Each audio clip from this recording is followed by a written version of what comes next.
Welcome back, ladies and gentlemen. It is the finals cognitive gaming going up against Team Dignitas here, and it is underway. On the left side of the spectator UI, the bottom side of the minimap, and fighting with the blue trunks, it is going to be Cognitive Gaming North America. They are Barracuda and Dare to Care combining for that Apollo Sobek dual lane, Thor in the jungle for Anister, MLC Omega in the solo lane as Zeus, and Stealth in the mid lane as Ra. Dignitas is the red team out of the top of the map. Quickly introduce them. Shadow Q Zapman in the duo, Athena, and on her Anatoly solo lane, Vamana. Lastest in the jungle is Freya, and the best is going to be your Hubwa. In the mid, we have a Stone of Gaia for Vamana, but it looks like these teams are going to fight early here. And this Stone of Gaia, it may be the edge here. 30 magical protection, very, very strong for Anatoly here. The teams are going to notice each other, and there's the first charge going out, and it looks like Data Care has the angle for a pluck here. He's going to find it, and this is very dangerous for that man dashing out of here, Nishi. It looks like Cog's not going to get much more than that, but a very dangerous situation. Yeah, I definitely like the Anatoly pickup on that gem, the Stone of Gaia. That's going to give him a really strong, counter against Omega on the Zeus. So that is exactly why he picked that up. Cog pushing deep, just roaming around in the jungle, trying to control the territory and doing a pretty good job of it. Although wards are down, so they do have Dignitas does have a ward at the blue on left side. Look at Barracuda though, going that hyper aggressive rank 2 Heartseeker right off the bat, and we started seeing this a lot lately. And it's a big all-in play. If it doesn't pan out, you're kind of screwed. But if you can make it work for you, it is so strong. Yeah, it's that kind of cocky style that we were talking about. I mean, this is cognitive style. They play risky. They play it fairly risky with like kind of their god picks and maybe their itemization and maybe their god picks rather. But they play a pretty tight game. It's not like they play it super fast and loose and very gank heavy or anything. They outlane their opponents is I think generally how they like to play it. Not necessarily known for their rotations. More just very solid ganks out of the jungle from mobile gankers. Yeah, and this is something that you can only do at high-level play like this. There aren't many players, percentage-wise in the game who can pull off that kind of start. The double Heartseeker, the level 2 Heartseeker. You have to be a good player, and you have to trust that you can capitalize. And again, if anyone can do it, it's Cognitive. They are very confident in their abilities, even to the point of being cocky, as you said. Yeah, this is I would say Bear's more standard build, where the other hunters seem to have been opting for early Aussies, and Zatman here going to go Death's Toll Aussie. And Barracuda, the minute that he gets enough gold here, I think in about 200-300 gold, he's going to go back and finish off that Heartseeker. So the way Heartseeker works, if you are not a tenured Smite player, is that it builds stacks as you kill minions or players, and then they actually half when you die. So it's kind of a snowball type of item. Once you get it full, you're very, very strong, but if you die with it, you lose some of its potency. It's very cost efficient because of that. So rushing it on the Hunter can give you a big steroid in the early game that could potentially put you in a position to win, the early stages of the late game. Right, and you'll usually especially see that on gods that have a really good escape. Pretty much all the ADCs have some kind of escape, but Apollo's, I don't think Apollo's is really the best escape of all of them. I definitely think Cupid's got a better escape. Neith absolutely has a better escape. On Apollo, it's even a little riskier than maybe on some other ADCs, but still, Barracuda not worried at all about it. Yeah, Apollo, he has the mez and the dash to keep himself fairly safe once, he has levels, but he needs the levels, really. He needs the mez to be, a little bit higher level than just the rank 1 to really guarantee himself safe travel. Dignitas going to 4-man pile on to these Gold Furies on the left side of the map, and they've actually caught out Dare to Care.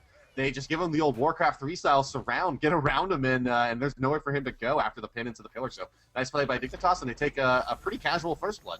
Yeah, and that is such a scary combo. The taunt from Athena followed up by the pillar stun from on her. There's really not much you can do about it. If you get caught by that taunt and you don't have beads up, you're in trouble. And you can see Barracuda already going to pick up beads. He did go back for that level 3 Heartseeker, so he's going to be stacking that immediately, and he's going to want to get that built up very quickly as he heads back into left lane. Yeah, that's gonna be a tall order for them to now take him down with the beads 1 and all the escapability Apollo brings to the table and his ultimate online. He should play that fairly safely. It's gonna take a pin combination after some harass with On Her to take him down. It's kind of an age-old matchup here between these two gods where On Her needs to chip him down a little bit and then stun him into a wall, throwing out a Desert's Fury ultimate where Apollo is a little bit safer. It's really just looking to farm On Her a little bit more kill potential. So we'll see exactly how that goes down. Yeah, so we do see a little bit of engagement happening all over the map. Freya did actually go down very low in health earlier on in the right lane, but she's now back in mid lane. They're going to rotate over to the right as Vamana and Zeus just kind of duke it out, and neither one really taking a huge advantage here. But Freya is going to just kind of head back to base, as I believe she was waiting for those mid-furies to get picked up, but they were not there. So everyone kind of on a little reset, playing very passively, not a lot of big engagements happening yet, although that one kill from Dignitas is going to give them about a 600 gold lead at this point. You know, it's that first blood for Lassus. I mean, Freya with a gold advantage. That's not really what you want if you're going up against Freya in the jungle. No. I mean, like we keep saying, I mean, the nerf doesn't really start to affect her maybe until about 30-plus minutes into the game. And we saw it maybe no more, and maybe Pain to Beyond really showed us the kind of danger of that. Derek here maybe caught out again here. He's going to immediately ultimate in here, lurking in the waters now, active for Sobek. He's going to evade the taunt, but I don't think he's going to be able to deal with the damage here. Best likely going to ultimate back through him here into the mid lane any moment. Nope, Desert Fury enough. Best says, hey, you know what? I want to turn into a wave anyway. I like it. It makes me feel better about myself. So he throws it out there, but it's not going to find any damage. They secure to Sobek. Anister in the air, crashing down on the Best, but it's a snipe as well. However, Athena preemptively taunts in there, and she is going to defend him, but it doesn't matter because Anister is a sniper with Mjolnir's attunement. In comes crashing in Zatman. There's the Banish. In comes Apollo, knocking everyone up. Turnaround potential now. Lassus throwing out Valkyrie's discretion. In comes the rest of Anatoly to round up the dig lineup there. I don't think I'm going to turn that around again. Maybe a miscommunication there. The Banish from Freya made it so the Zatman could not get the pin. They couldn't turn around with a lot of damage there. Unfortunately, Dignitas left a kill on the table, but they do come out ahead there, 3-1 altogether in kills. Yeah, that is, Dare to Care with now 2 deaths this early in the game. He just keeps getting caught out, and this is actually due to really, really good ward placement by Dignitas. They have wards pushed far into the enemy side, so every time that Dare to Care rotates, he's getting caught in that jungle, and some of it is just they happen to be, a 3-man deep going for the mid-furies, but it is really hurting Dare to Care here, and he is the Guardian, he's the tank. It's not as huge a deal for him to take those deaths, except for the fact that you are handing gold to the enemy team, and it has put Lassus at 2 kills now. So again, you do not want Freya getting that many early kills. This is going to turn into big problems if they don't stop immediately. Yeah, it is. But look at Cognitive here. A lot of sprint. 3 sprints for them, 2 sprints for Dignitas there. So very sprint heavy game. Seems to be a more and more popular item after the changes to it, decreasing it's in just its so cheap. cost. Yeah, it's just so cheap. Anister's actually going to ult here as Lassus overextended just a little bit to get in the stealth. Stealth is going to snipe as well, but Lass is going to dodge that. In comes crashing Anister. He's going to dodge that as well. Knock up. In comes the Athena as well. Lass is trying to rotate back in, but I don't think Shadowq's in position to taunt. And now it's going to be the disengage from Cog. So, they try. They're going to exchange a Thor ult for an Athena ult there, and I think that both teams really traded evenly there pretty much. I mean, it's both of them have about the same amount of gank potential between them, and the Athena ult should come out basically every time the Thor does. That's really the general way this matchup goes, right? That's I think why they pick Athena, is it counters Thor so well. So, but it is double Heartseeker here. The Son of Gaia left at rank 1 for Anatoly, and he goes directly into Heartseeker, something we didn't mention or catch really, and that's an important thing. He's not going to be quite as tanky, but he will have a very, very strong, kind of end of the early game on this Vamana with these rotations and potentially tower push. That's really, I think, what's going to factor in most, his ability to aggress towers with the extra physical protection.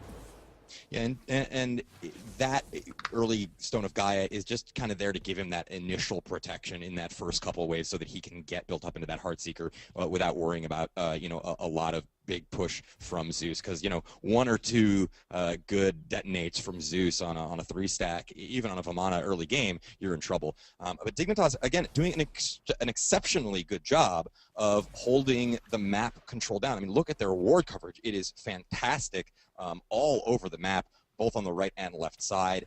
And it's really paying off for them because they have been able to control exactly when and where these fights happen. And you saw it in that engagement in the middle where Thor came down into mid, but they had 3 guys, 3 players there to protect and retreat and cover up and make sure that they didn't lose an engagement there. And the Thor ult being completely wasted, and he had to just bone out very quickly. So this actually may be the sort of sticking point for Cognitive here, is if they can't get some better initiates, if they can't start controlling, the awareness of Dignitas and sort of blinding them a little bit more and catching them off guard, they're gonna continue to have this early game trouble. Yeah, they need to pull Zapman out of this lane. They need to make some room for Barracuda to get free farm, because once the Apollo has a nice advantage, it's gonna be pretty tough. Oh, that's unfortunate. They just should have missed the pillar combo there. Pillar just slightly misplaced there by Zapman to really put a lot of pressure on the Barracuda there. So I think it's Dignitas trying to keep Barracuda down as much as possible, keep Omega down as much as possible, and secure these mid camps where Cognitive seems to be a little bit less focused when it comes to exactly what their game plan is. It seems to be really just wait for these Thor initiations, but this time Thor may have a bit of more that he can shoot. Crashes in, but Lassus is going to have the Athena crash in as well.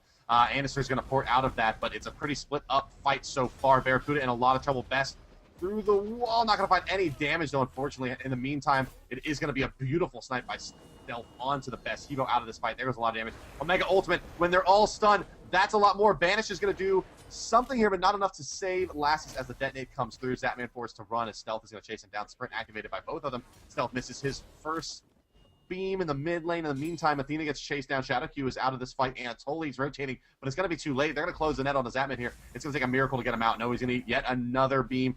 Has a stack on him. He's going to knock back the Zeus. One detonate. Zapman sprint not going to be back on cooldown for at least another 30 seconds.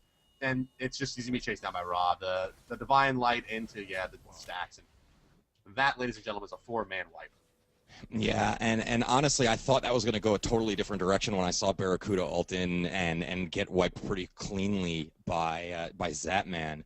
But between Andinster and Stealth, really, and then obviously the ult from Omega coming in really well placed, able to pick off that Freya and bring her out of commission, so it turned in their favor. So really well done by Omega, Andinster, and Stealth most of all. It could have been bad. And it looked like it was going to be bad at the beginning of that engagement, as the Thor ult missed too.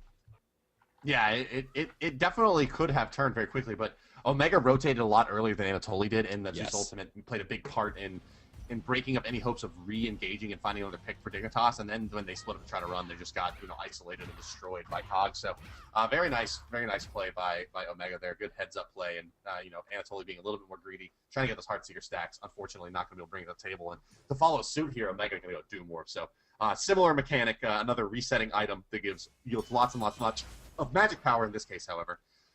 Nietzsche, it's looking like the advantage is a little bit in favor of Cog at this point in the game, I would say. Mostly on the back of that last team fight and, the effectiveness Ra has had. But we're going to find a stun out on the Best. Chain stun coming out, but I don't think there's going to be much more than that. There is the ultimate from Best. Snipe from Stealth. Oh, he's so good. Goodness gracious. Oh, that was so good. That kill actually wound up going to Thor, going to Andinster. Yeah. Because that Raw snipe was just a hair short of being able to secure the kill. But we do see that Cog is going for this Gold Fury. Laz's Shadow Q and Zapman are all there, so this could turn ugly. There's the ult from Freya. She's going to try and secure, but the hand comes down, and that is going to go to, I believe, Cognitive pick that up. Shadow Q is going to get taken out in the process here, but so is Dare to Care. So a 1-for-1 exchange on that, although, again, the Gold Fury, I believe, went to Cognitive, so that is definitely in their favor. But Andinster is still caught out, being chased by Anatoly, and is going to be taken out in the end. But Anatoly is going to get dropped on by the Apollo. He's very low now, and Stealth is going to try. He's going to have to go into his big baby form, and he's got plenty of health regen to get him out of there, so he's going to be A-okay. Yeah, he's fine, and maybe more importantly than him living is that he juked the Zeus ult, and Zeus used that just to secure the kill. So they used that big-time team fight ultimate. It's now down, and they're not going to have that tool available to them. So this should be a little bit of an opportunity for Dignitas to potentially look for a kill in the solo lane. I think it probably would require an Athena as well as a Freya, so the Athena ultimate coming in as well as Freya, maybe trying to put out the damage they can. But and that Athena ultimate is available, so it's a pretty good opportunity to go after Omega here. I'm not sure if Dignitas is going to really feel comfortable doing that, though, because the turnaround potential is still so high for Zeus. Yeah, absolutely. And it is still a pretty even game. There's only about 2K gold differential, so nothing that can't be handled. Anatoly is going to get pretty beefy here, and as soon as he finishes that Stone of Gaia, he'll be able to sort of handle that Zeus in a much bigger way. On the left lane, we do see that Zapman and Shadow Q are going to go ahead and clear that, and you will see Shadow Q just departing, getting Zapman some of that solo farm. They need to continue to pull Barra out of that lane, though. Yeah, Anderson once again in the mid lane. This time he's in a lot of trouble, though. He's forced to teleport back out. Banish just barely going to miss him. And left side lane getting pretty deep as dare to carry. He's got the ultimate being channeled. Going to do some nice damage here to Zapman, but not much more than that. Maybe get taunted back into the tower. Yeah, but not going to take too much harassment. Zapman unable to really effectively follow that one up. Deep in the blue side jungle. Last is going to find Anderson and force him back into lane. So, but no camp stolen. Last is a good angle here onto Omega, though. Knockup comes in from Anatoly. They're trying to find the slow. Misses the banish. That's not going to be enough to get the kill. Just a small misfire from Lassus there, but no kill on the Zeus. And you'll notice that Lassus here has opted to go for the normal Fatalis instead of the hastened Fatalis, and that's going to mean that he's going to be extremely strong in the defense. He's going to be able to retreat while still using his pulse to dish out major damage. Athena is going to go down there over on the left side of the map, but Zapman's going to get a pillar stun on Dare to Care. I don't think that's going to be enough to kill him, though, as it is Sobek who is so tanky, and Barracuda has plenty of damage coming out for Zapman. There's the Mesmerize under tower. They're going to get the kill. Barracuda with the kill, but Dare to Care is solo, and Hebo has rotated. Hebo has rotated over to the left. The best is going to finally clean up on the Sobek, and you know, with Zeus going down in the right lane at the same time. Did you see what happened in the right? I didn't see it, but I do see that yet some more kills come through as Lassus comes in. Barracuda able to get to the mid lane and get some farm there, but such a smart play from him, going through the tower to the backside in between the tier 1 and tier 2 of Team Dignitas to ult out, where Hebo was juked a little bit there by Dare to Care, so that he had to stay for an extra cooldown, and that let Barracuda get out. So very heads up play from him. Right side, it does look like Lassus was picked up in the jungle, just closed in on after that. I think he stuck around a little too long after that failed gank attempt. Yeah, just a little bit. And this is where Dignitas really needs to sort of shore it up. They're getting kills. They are doing a good job of initiating, getting important kills, but they need to not be trading as much, because for every kill that they get, they're giving up one, sometimes two. And when COG is doing a better job of map control, you know, they've gotten the Gold Fury. They're doing not quite as well on towers, actually, although I think maybe they have about even tower damage overall. But COG seems to be doing a better job of doing even trades and then getting just that little bit extra to take them into the victory position for each individual engagement and come away in the lead. Yeah, it's, you know, again, though, you have to look at Dignitas' team. You know, whenever you see Vamana, you have to consider how good their late game is going to be. And they actually have a big-time late game team here. The Freya, maybe not quite as effective in the late game as normal, but still definitely a viable late game damage output. Anatoly, as well, of course, on the Vamana, with going to be going into Fatalis at some point in this build, going to be very effective. And you have Hebo, who is, you know, just a late-game damage monster, and the Honor. So mid lane here, Stealth in some trouble. There's going to be a Thor ult to back him up. He's going to use Heavenly Agility there, and it looks like this is a big-time turnaround. Going through here with the wave is best to get away from Anderson, forced to try to move away. Gets a knockup, but doesn't get another Water Hands. If Stealth doesn't get picked up either here, okay, there he does. Desert Fury rotating around from Zapman, but Anderson looks like he's going to get a free recall, and that is going to be a good one for them. They're going to get Anderson out of this fight without dying, after Dignitas went pretty deep in there for the Raw, and they get a turnaround kill. Dare to Care maybe going to go down again here as well, trying to juke where he can. A big Mesmerize from the Apollo. Barracuda saving his Sobek for the moment. Now needs to be careful he doesn't get slowed by the on-her like that. Into the banish from Lassus. He's already used his dash. Damage coming out. Not going to have another Mez available for a few seconds, but makes it to the tower unable to pursue is Dignitas. But they take a pretty good fight, 2 for 1. Yeah, that was absolutely well handled by Dignitas. I would have liked to see a little more synergy in their gameplay. You did see them split up a little bit and go after different targets. Maybe they could have cleaned up on Andinster, who did get out with extremely low health. But overall, 2 for 1 trade, not bad. Not so bad. And in the right side lane here, Anatoly's done a pretty good job of hitting Omega pretty hard, and so Omega's going to be forced back. Anatoly able to keep the pressure up on the tower, forcing out rotation from Andinster here. You know, may get a little more tower damage. You know, if he gets a wave to the tower, he'll take it, because he can just go into the big baby form and then happily stomp away on it. And as long as the minions are tanking at least the first part, he'll be a-okay and taking the thing down before anyone can burn him down. But it doesn't look like it's going to be today, as the Thor cover is sufficient and Omega ports back in, now equipped with a Magi's Blessing. So it's going to be tough to lock him down. And also, MLC Stealth going for the Mail of Renewal. So there it is, coming out. His signature item is on the board. Yeah, and I definitely agree with this, with the Magi's Blessing on Omega. You know, with Athena on her and Freya in the mix, you kind of need it. Yeah. Yeah, it'll help out a lot.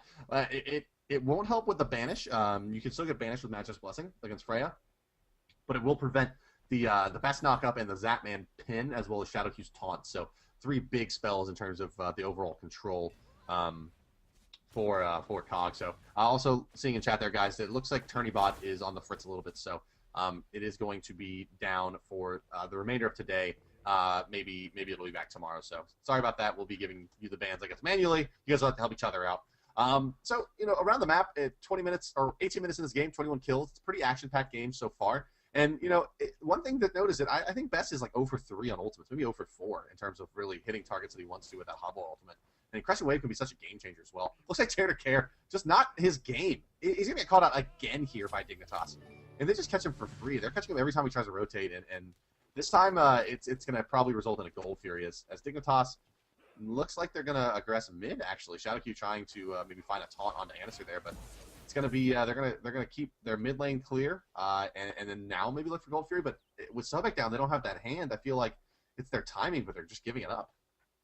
Yeah, it's a great opportunity, and I'm not sure why they're not going for it. I mean, they have plenty of ward coverage. It's not like they'd be in a huge, threatened position.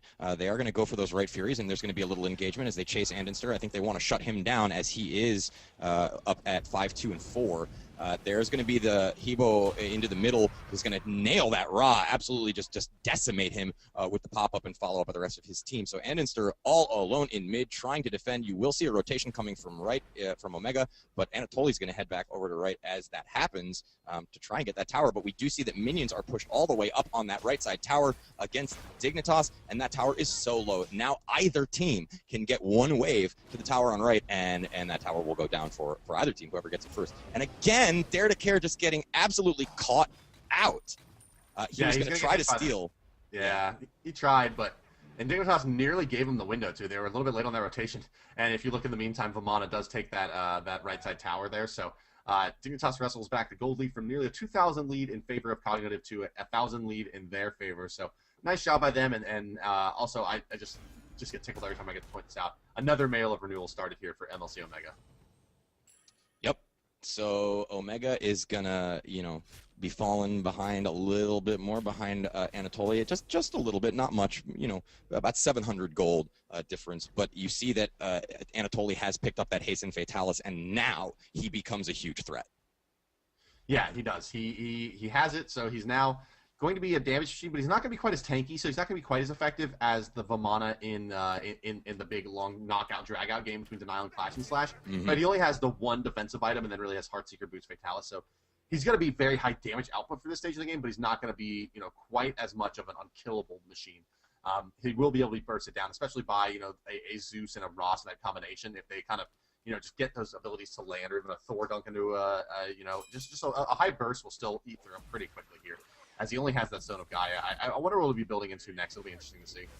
Yeah, and as we discussed earlier, Cognitive busting out the double mail of renewal, one on Omega, one on Stealth. Yeah, the MLC of renewal, man. That's their item.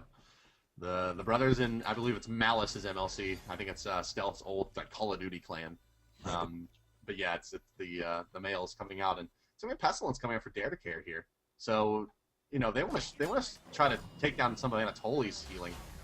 In the meantime, Last is gonna get plucked and gonna get pinned in here. Is likely gonna be an ultimate force to be used by the Freya, but he's just gonna run out of this fight for now and turn around and start burning through Dare to Care. Thor ultimate being used, and he's pretty full, so he should be able to crash really anywhere in this fight where he wants. Barracuda's in the back lines. Thor's going to follow suit, but they're not going to find anybody there. They really wanted that knockup on the best and take him out of the fight, as Hubble is just such a beast to deal with. In the meantime, Tully in the back lines picks up Stealth under tower, so no Raw available, no healer. Tully just goes straight into the tower and cleans that up. Best kills Anister now, finally getting that big crushing wave together. Anatoly mezzed out by Barracuda, but I think Dignitas, they find another pickup. There's the pin in the tower. Athena ultimate comes through. Immense base damage on that ability, and now Dignitas is really starting to roll. They're going to find Barracuda here as well, and this is Dignitas playing their game completely.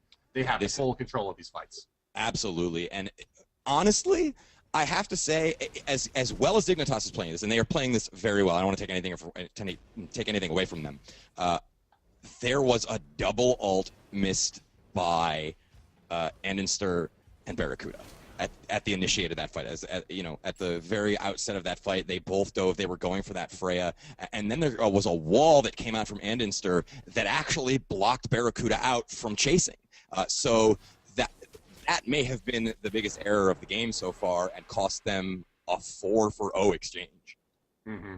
And now we're going to see on the back of those plays the gold starting to come out. Magic's Blessing going to be started for Anatoly, so that answers that question. He's going to go Magic's Blessing, Fist of the God, so he's going to look to just be impossible to peel off a single target and burst them down quickly. Last is going probably Namicon here on the Freya. This is where the scaling is going to start hurting him here in about the next 10 minutes. Best is going to go Spear of the Magus here on Hebo, so this means that he's going to really be relying on doing hitting the same target multiple times with spells to really get the effectiveness out of this item. It's not a standard pickup for Hubble, I don't think in any sense of the word. But there you see, I mean, he's basically always going to be hitting you with 2 spells, the knock-up into the water cannon. So, if he then throws an ultimate in after that, he'll be at the kind of max stats to Spear of the Magus. So, altogether, it's it's certainly a good pen item. It'll just be a little tricky to use for Hubble, but Dignitas now going to, take this Fire Giant advantage and start pushing through towers. Yeah, this is just absolutely excellent use of the opportunity. You do see that Zeus is pushing up that right lane, trying to get something accomplished here, but I don't know if it's the right choice as there is so much pressure coming down this left lane. That Phoenix is probably going to go down here. There is an engagement. You see some raw beams coming out, and Dare to Care is going to go in with his ult. You will also see the ult from Omega, but that Phoenix cannot be kept up. Shadow Q is going to get out with very low health, but you will see that the Sobek goes down, as does Barracuda, as does Zeus. That's it. That's game. Wow, they're going in. Anatoly, big baby form's going to get those stomps. All the Hand of the Gods coming out. It's going to be a damage race. We just saw this turn the other way in the last game, but Dignitas is going to secure it this time. Ladies and gentlemen, they take down game number 1 in the finals with a ballsy all-in play there. I mean, just called it right away. No cooldowns available. Fire Giant buff. Let's do it. I mean, they knew what they had. They knew what their opponent had. They knew they were in a significant enough lead. And interestingly enough, the earlier you are in the game, smaller leads represent bigger opportunities. So even though their lead was not tremendously enormous, because they were only at about the 24-minute mark, they could, really capitalize on that Fire Giant. The Fire Giant presented such a huge boost in both their protections and their damage output that they could just say, you know what, screw it. They didn't, when Cognitive tried to stop them at that Phoenix and failed, I think that Dignitas kind of realized, hey, we're not taking that much damage. They're not able to push us back far enough. We can just go on the Titan and end this right now.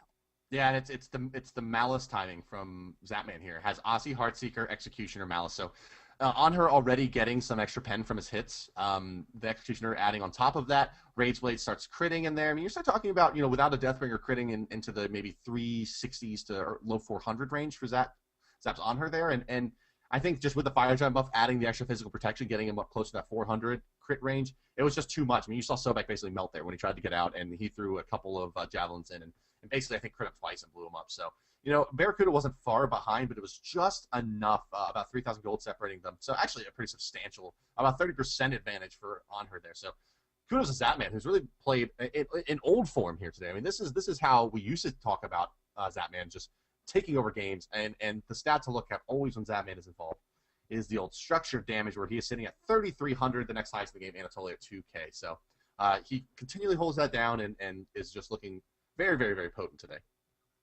So we are looking at the first step on the road to a potential, I won't call it upset, but certainly a dethroning of Cognitive Gaming as the 3-week title holder. If Dignitas can get another win in here, they have 2 more chances, but they're up 1-0, and that's got to provide a lot of momentum for them to go into this next game and just dominate.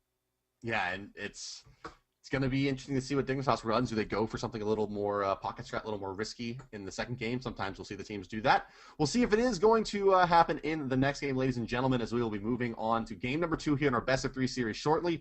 Stick around. We'll be back in about 5 minutes.